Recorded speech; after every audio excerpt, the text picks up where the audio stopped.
दर्शकों, ऑपरेशन सिंदूर कर भारत देश ने पाकिस्तान और दुनिया को ये बता दिया कि भारत अब ना किसी से डरता है और जो भी भारत को डराने की कोशिश करता है उसको उसी की भाषा में जवाब देना भी जानता है। भारत की सेना की ओर से पाकिस्तानी आतंकियों पर करारे हमले के बाद बाकी देशों ने भी इसकी सराहना की और आतंकवाद के खिलाफ मोदी सरकार के फैसलों का समर्थन किया। हालांकि देश के अंदर जो विपक्षी पार्टी कांग्रेस ने इस ऑपरेशन पर राजनीतिक दावे आरोप करते हुए सरकार पर सवालों की बौछार की। ऐसे में जनता सहित साथी दल और पार्टी के अंदर भी राहुल गांधी द्वारा दिए बयानों से नाराजगी छाई है। तो वही बीजेपी ने भी कांग्रेस पर पलटवार करने में देरी नहीं की। बता दें कि कांग्रेस पार्टी और उसके नेता मीडिया के सामने ऐसी उटपटंग बयानबाजी करते हैं जिससे उन पर सफाई देते देते वे खुद थक जाते हैं। एक बार फिर कांग्रेस पार्टी से निलंबित नेता ने कांग्रेस नेता राहुल गांधी और कांग्रेस पार्टी पर ऐसा तगड़ा वार किया है जिससे पार्टी की जमकर चिचालेदर हो गई है, क्योंकि कांग्रेस पार्टी भारत पाकिस्तान युद्ध के बाद अपने ही सेना के शौर्य पर सवाल उठाकर पाकिस्तान में सुर्खियां बटोर रहे हैं। राहुल गांधी द्वारा हाल ही में दिए बयानों पर अब उनके खास पूर्व साथी ने उन्हें और उनकी राजनीति को उजागर किया है। ऐसे में क्या है पूरी खबर, आइए जानते हैं विस्तार से। दर्शकों, जानकारी दे कि कल की पीठाधीश्वर आचार्य प्रमोद कृष्णन ने शनिवार को कांग्रेस नेता राहुल गांधी पर तीखा हमला करते हुए कहा है कि वह पाकिस्तान में इतने लोकप्रिय है कि अगर वहां से चुनाव लड़े तो वो भारी बहुमत से जीत सकते हैं। उन्होंने ये बयान तब दिया जब राहुल गांधी के कुछ वीडियो पाकिस्तान में वायरल हो गए थे। इसके साथ ही आचार्य ने ये भी बताया कि कांग्रेस नेता और सांसद राहुल गांधी को भारत की संस्थानों और सेना पर भरोसा नहीं रहा है। वे हर बार सेना से सबूत मांगते फिरते हैं। हालांकि पाकिस्तान की ओर से कुछ बयानबाजी होती है तो राहुल गांधी तुरंत उस पर भरोसा कर जाते हैं। आचार्य ने बताया कि यही कारण है कि पाकिस्तान की जनता उन्हें बेहद पसंद करती है और लगता है कि उन्हें भी पाकिस्तान से खास लगाव है।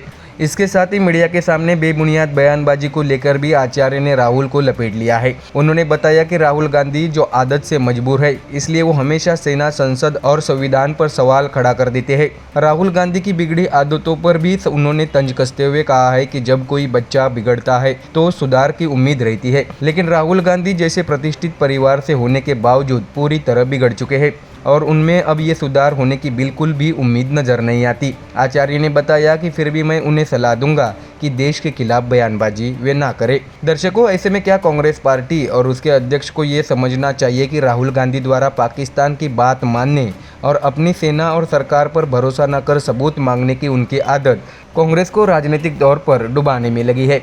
इसके साथ ही आचार्य प्रमोद कृष्णन ने कांग्रेस नेताओं द्वारा प्रधानमंत्री नरेंद्र मोदी की तुलना पूर्व प्रधानमंत्री इंदिरा गांधी से किए जाने पर कहा, इंदिरा गांधी ने पाकिस्तान को करारा सबक सिखाया था, लेकिन नरेंद्र मोदी जैसा प्रधानमंत्री देश को कभी नहीं मिला। आज भारत को जो वैश्विक सम्मान और प्रभाव मिला वह उन्हीं की वजह से है। अब समझने वाली बात यह भी है कि आचार्य द्वारा मोदी की जमकर तारीफ होना कांग्रेस के लिए सरदर्द बनता जा रहा है। मोदी का प्रभावी नेतृत्व देश को आर्थिक रूप से मजबूत और सशक्त बनाने में लगा है। ऐसे में उनकी कोई तारीफ करता है जिससे कांग्रेस को मिर्च लगती है। राहुल गांधी की राजनीति की पोल खोलते हुए आचार्य ने आगे बताया कि जब वो चुनाव हारते हैं तो लोकतंत्र उनके लिए मर जाता है और जब जीतते हैं तो जीवित हो जाता है। राहुल गांधी पर निशाना साधते हुए उन्होंने उन्हें असामान्य व्यक्ति बताया। वही कांग्रेस नेताओं सलमान खुर्शीद और शशि थरूर द्वारा प्रधानमंत्री की तारीफ करने से पार्टी में संभावित विद्रोह के सवाल पर आचार्य ने कहा है कि मैं ये नहीं कहूंगा कि कांग्रेस में बगावत शुरू हो गई है, लेकिन प्रधानमंत्री की सराहना अब किसी दल की राजनीति नहीं बल्कि सच्चाई बन चुकी है।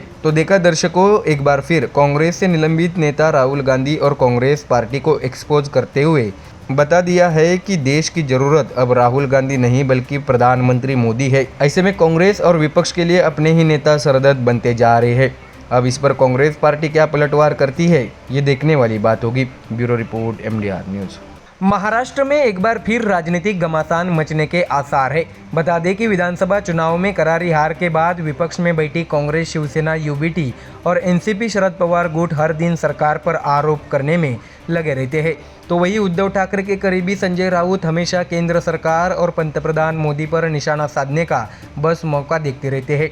तो वही शिवसेना के दोनों गुटों में विभाजन के बाद एकनाथ शिंदे और उद्धव ठाकरे असली शिवसेना को लेकर जनता में अपनी पकड़ मजबूत करना चाहते हैं। ऐसे में महाराष्ट्र की राजनीति में एक और बड़ी खबर ने तूल पकड़ता दिख रहा है। दर्शकों, जानकारी दे कि शिवसेना में हुई टूट के बाद NCP पार्टी भी विभाजित हुई थी। चाचा पवार से भतीजे अजित पवार ने अपनी दूरी बनाते हुए बीजेपी और शिंदे की शिवसेना से हाथ मिलाया और सरकार भी बनाई। हालांकि पिछले कई दिनों में ये भी देखने मिला कि दोनों पवार एक दूसरे के साथ बैठक और मंच साझा करते नजर आ रहे हैं। ऐसे में चर्चा है कि क्या पवार चाचा भतीजे फिर से एक साथ आ रहे हैं।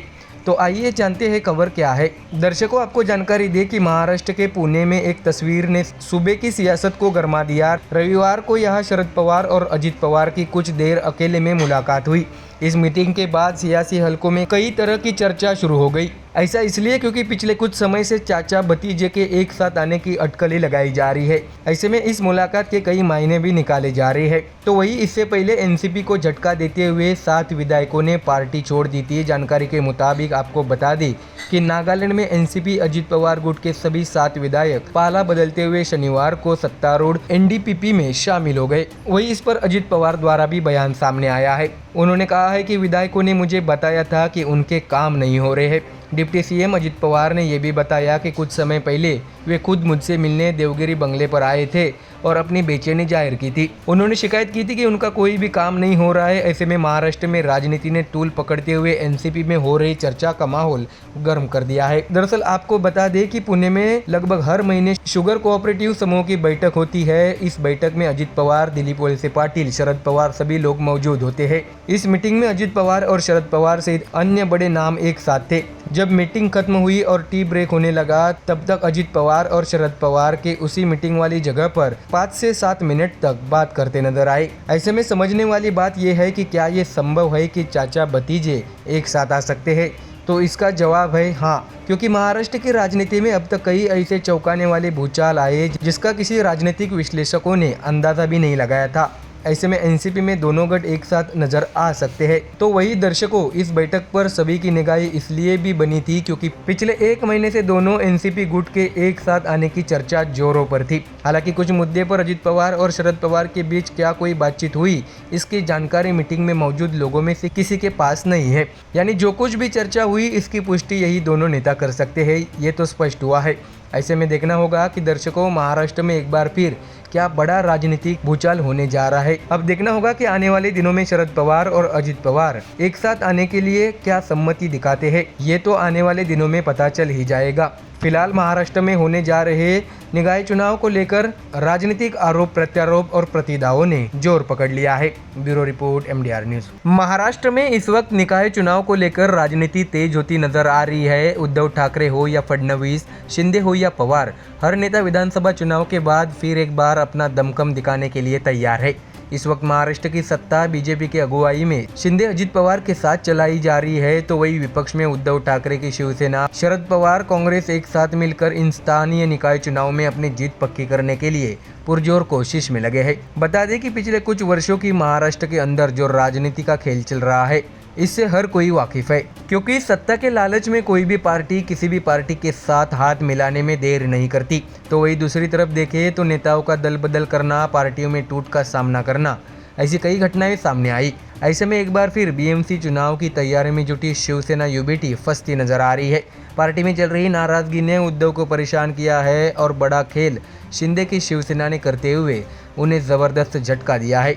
ऐसे में निकाय चुनाव में फंसती शिवसेना यूबीटी पार्टी के सामने राजनीतिक संकट खड़ा हुआ है। दर्शकों, आइए जानते हैं कि आखिर क्या हुआ है महाराष्ट्र की राजनीति में सबसे बड़ा उलटफेर, जानते हैं इस खबर में।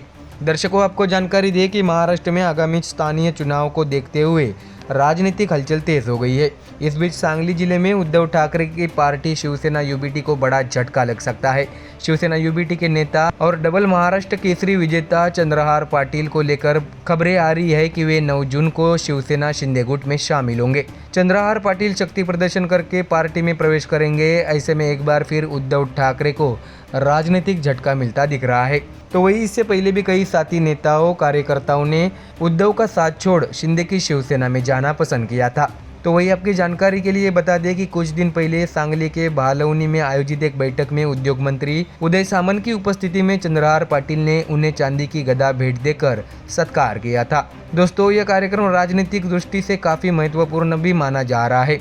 इस दौरान शिवसेना मंत्री उदय सामंत ने चुटकी लेते हुए कहा था कि चंद्रहार पाटिल ने हमें हार पहनाया, लेकिन हम उन्हें कब पहनाएंगे यह एकनाथ शिंदे साहब तय करेंगे और पाटिल के गले में वह हार कब पड़ेगा इसका फैसला भी वही करेंगे। ऐसे में दर्शकों, सोचने वाली बात ये भी है कि क्या शिंदे ने उद्धव ठाकरे को इस चुनाव में शिकस्त देने की तैयारी शुरू कर दी है। गौरतलब है कि चंद्रहार पाटिल लोकसभा चुनाव में उद्धव ठाकरे गुट की ओर से उम्मीदवार रह चुके हैं, लेकिन पिछले कुछ समय से वे एकनाथ शिंदे के संपर्क में बताए जा रहे हैं।